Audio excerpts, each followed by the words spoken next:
नमस्कार दोस्तों, आप सबका मेरे इस YouTube चैनल मंच डॉक्टर देवेंद्र सेहरा शो पर स्वागत है। दोस्तों, आज का हमारा टॉपिक हमारी गुफ्तगू का रहेगा कि जब हम बाज़ार से कोई खाने पीने के लिए कोई पैकेट फूड ख़रीदते हैं तो हम क्या देखते हैं और हमें क्या देखना चाहिए। ये इसलिए ज़रूरी है कि हम सब लोग जो हैं एक ख़ास तरीके से बड़े हुए हैं और ट्यून हुए हैं। हम सब लोग जो हैं, अगर आप नोट करिए, अगर पेट भरा हुआ भी है, अगर सड़क के किनारे पे कोई छबील लगी है जहाँ खाना मिल रहा है किसी लंगर में या वैसे, तो उसके अंदर चाहे आपको भूख हो या ना हो, आप नोट करेंगे कि कई लोग लाइन में लग जाते हैं और भरे पेट फिर खाना शुरू कर देते हैं। और दूसरा, आप ये नोट करेंगे कि अगर हॉस्पिटल में कोई मरीज़ एडमिट है, हम डॉक्टर लोग हम ये नोट करते हैं कि अगर वो पे कर रहा है तो 4 या 5 दिन में ठीक होते ही जाने की कोशिश करता है। लेकिन अगर वो इकोनॉमिक वीकर सेक्शन में एडमिटेड है तो ठीक होने के बाद ही भी वो चाहता है कि वो हॉस्पिटल में रुका रहे, शायद सब कॉन्शियसली, कि वो कुछ और वसूल कर पाए। और डेली कोई नए सिम्टम का आविष्कार करता है कि डॉक्टर साहब मुझे अब इस पाँव में दर्द हो गया, पूरा ठीक तो नहीं हुआ, अब मुझे कॉन्स्टिपेशन चल रही है, कि मेरी छुट्टी ना हो। लेकिन वही मरीज़ अगर पे कर रहा होता तो ऐसा ना करता। तो इस सब के पीछे क्या है? हमारी मानसिकता है। आप शादियों में देखेंगे जो कई लोग प्लेट में इतना खाना भर लेते हैं कि गिरने लगता है, चाहे उनको पता है कि दोबारा सेकेंड राउंड में भी ले सकते हैं। तो ये मानसिकता है, और यही मानसिकता दर्शाती है जब हम परचेज़ करते हैं कोई चीज़। जैसे अगर कोई कार ख़रीदने जाता है तो 2 सवाल होते हैं कि ये माइलेज कितना देती है और इसकी कीमत कितनी है, और ये सुंदर कितनी लगती है। सेफ्टी फीचर पर आप किसी भी मार्केटिंग पर्सन से बात कर लो कारों के, वो कहेगा कि ज़्यादातर बात नहीं की जाती, अब शायद करने लगे होंगे। और यही बात आती है जब हम खाने पीने की चीज़ खरीदते हैं तो हमारा इंटरेस्ट होता है कि इसकी एक्सपायरी डेट कब की है, कि ये कितने दिन घर में पड़े हुए चल जाएगी, और दूसरा इसकी कीमत कितनी है। जबकि ये दोनों चीज़ें मेरे हिसाब से खाने पीने के मामले में जब सोचे तो बेमानी है। वो इसलिए क्योंकि चीज़ सस्ती तभी होगी खाने की जब उसके अंदर एडिबल थिंग्स अच्छी क्वालिटी के नहीं मिले होंगे, और एक्सपायरी डेट लंबी तभी होगी जब उसमें प्रिजर्वेटिव ज़्यादा मिले होंगे।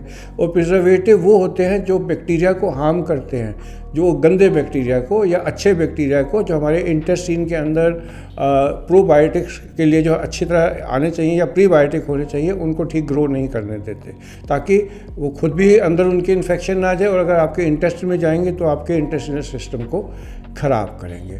तो हम जब भी कोई चीज़ खरीदें, हम जब देखें तो केवल ये 2 चीज़ ना देखें कि इसकी कीमत कितनी है और इसकी एक्सपायरी डेट कितने दिन बाद की है।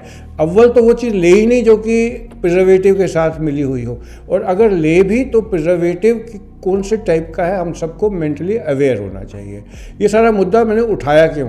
क्योंकि अभी पिछले ही हफ्ते एक खबर आई कि एक यूट्यूबर ने, अब्रॉड से इंडिया आए हैं, यंग एज के, उन्होंने ये बात उठाई कि बॉर्नवीटा जो हम इतना ज़्यादा बच्चों के लिए यूज़ करते हैं, उसके अंदर अमाउंट ऑफ शुगर 38% था। आप ठीक सुन रहे हैं, 100 ग्राम के अंदर 38 ग्राम तो शुगर ही होता है।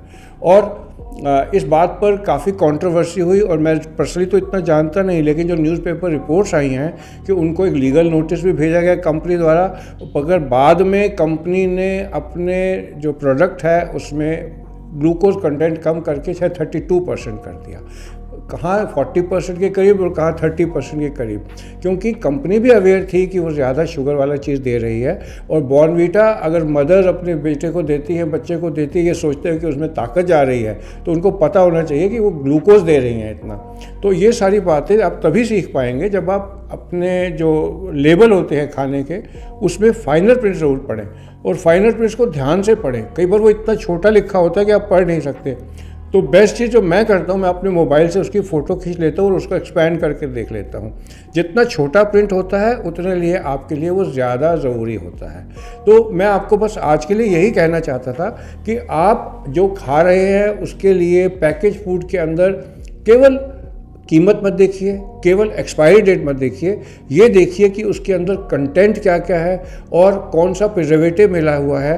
और इसके बारे में आजकल यूट्यूब में बहुत वीडियो उपलब्ध हैं कि कौन सा प्रिजर्वेटिव कितना फ़ायदा, नुकसान तो सारे ही करते हैं, कौन सा ज़्यादा नुकसान करते हैं, ये चीज़ आपके लिए जानना ज़रूरी है। आप सबका हमेशा जुड़ने के लिए धन्यवाद।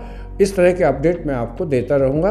अगर आपको मेरा ये वीडियो पसंद आया तो उसको लाइक कर लीजिए, और अगर आपको लगता है इस तरह के वीडियो से आपके किसी रिलेशन को फ़ायदा होता है, किसी दोस्त को फ़ायदा होता है, किसी नोन टू को फ़ायदा होता है, तो ये मेरा वीडियो उसके साथ शेयर कर लीजिए। आप सबका मेरे साथ जुड़ने के लिए धन्यवाद।